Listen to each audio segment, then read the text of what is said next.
এই দুনিয়া কি স্থায়ী, চিরস্থায়ী দুনিয়া? দুনিয়া একটা লিমিট আছে। লিমিট যে সময় ক্রস হয়ে যাবে ওই সময় এই দুনিয়া আর দুনিয়া থাকবে না। আমরা জানি কয়েক ঘন্টা আগে 10টা 38, 39, 37 এই কয়েক মিনিটের মধ্যে আপনার ভূমিকম্প হলো। এই ভূমিকম্পটা কেন হয়?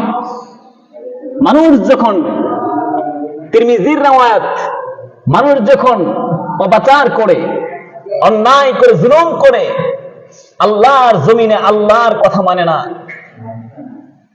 অন্যায় আর জুলুমে ভরপুর হয়ে যায়, যোগ্য জায়গায় অযোগ্য ব্যক্তি বসে, তিরমিজির রওয়ায়াত, যোগ্য জায়গায় অযোগ্য ব্যক্তি বসে জিনা ছয়লাভ হয়ে যায়। আর এর কারণ আল্লাহ সুবহানাহু ওয়া তাআলা এই পৃথিবীতে কম্পন সৃষ্টি করেন। এই কম্পন সৃষ্টির থেকে আমাদের শিক্ষণীয় অনেক কিছু আছে। আল্লাহ সুবহানাহু ওয়া তাআলা এর মাধ্যমে আমাদেরকে সাবধান করেন যে পৃথিবী কিন্তু তোমরা যা ভেবেছ সেটা নয়। পৃথিবী স্থির থাকে, পৃথিবীর বৈশিষ্ট্য কিন্তু স্থির না, আল্লাহ স্থির করে রেখেছেন। পৃথিবীর জীবন আছে, পৃথিবী মাঝে মধ্যে জীবন ফিরে পায়, আর এর মধ্য দিয়ে মানুষের অনেক কিছু শিক্ষণীয়। সাবধান হওয়া দরকার যে যে অন্যায়গুলা তার দ্বারা সংগঠিত হচ্ছে, এই অন্যায় থেকে বেঁচে থাকা দরকার। আল্লাহ সাবধান করছেন, বারবার সাবধান করছেন। আল্লাহ সুবহানাহু ওয়া তাআলা তার রাসূলকে দিয়ে উম্মতদেরকে সাবধান করেছেন, উলামা হযরত দিয়ে উম্মতদেরকে সাবধান করেছেন, হক্কানি বুজুর্গ দিন তাদেরকে দিয়ে উম্মতদের, তার বান্দাদেরকে সতর্ক করিয়েছেন। এই জন্যই তো আলেম উলামারা বারবার বলে তোমরা অন্যায় করো না, জুলুম করো না। মুমিনরা, ইমানদাররা বলে তোমরা দুনিয়ার মধ্যে বিপর্যয় করো না, তোমরা ফাসাদ করো না। আর উলামারা যখন, উলামা হযরতরা এবং মুমিনরা যখন বলে তোমরা ফাসাদ করো না, ওই সময় তারা কি বলে জানেন?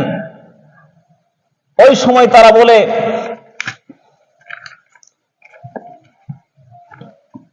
তাদেরকে বলা হলো ওয়াইযা কিলা লাহুম লা তুফসিদু ফিল আরদ, তাদেরকে যখন বলা হলো তোমরা জমিনের মধ্যে বিপর্যয় করো না, ফাসাদ সৃষ্টি করো না, তারা বলতেছে কি জানেন? আলা ইন্নাহুম হুমুল ক্বালু ইন্নামা নাহনু মুসলিহুন, ক্বালু তারা বলল যে ইন্নামা নাহনু মুসলিহুন, নিশ্চয়ই আমরা শান্তি প্রতিষ্ঠাকারী, নিশ্চয়ই আমরা দুনিয়াতে শান্তি চাই, শান্তি প্রতিষ্ঠিত করতে চাই। এই জন্য মাঝে মধ্যে কিছু লোক এসে বলবে যে আমরা ভালো হয়ে গেছি। আমরা কি হয়ে গেছি? ভালো হয়ে গেছি। মাঝে মধ্যে টুপি সারা বছর খুঁজ না থাকলেও নির্দিষ্ট কিছু সময় তারা টুপি মাথায় দেয়।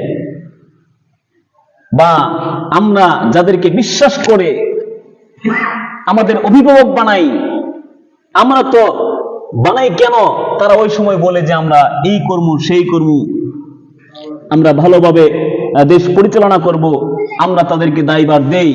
কিন্তু তাদেরকে মাঝে মধ্যে কিছু বলা হলে তারা কি বলে যে আমরাই তো শান্তি প্রতিষ্ঠিত করতেছি, কিন্তু আসলে তারা শান্তি প্রতিষ্ঠিত করছে না।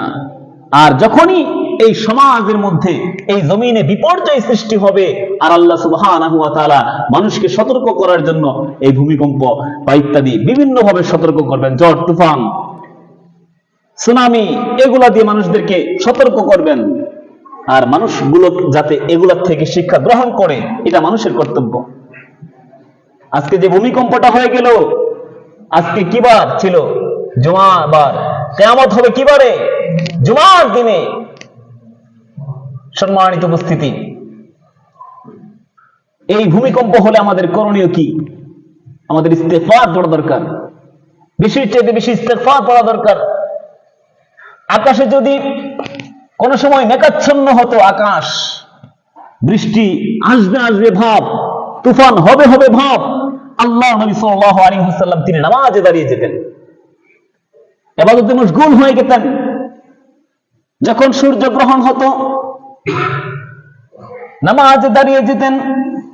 এবং কি আল্লাহ নবী সাল্লাল্লাহু আলাইহি ওয়াসাল্লাম একবার সূর্য গ্রহণের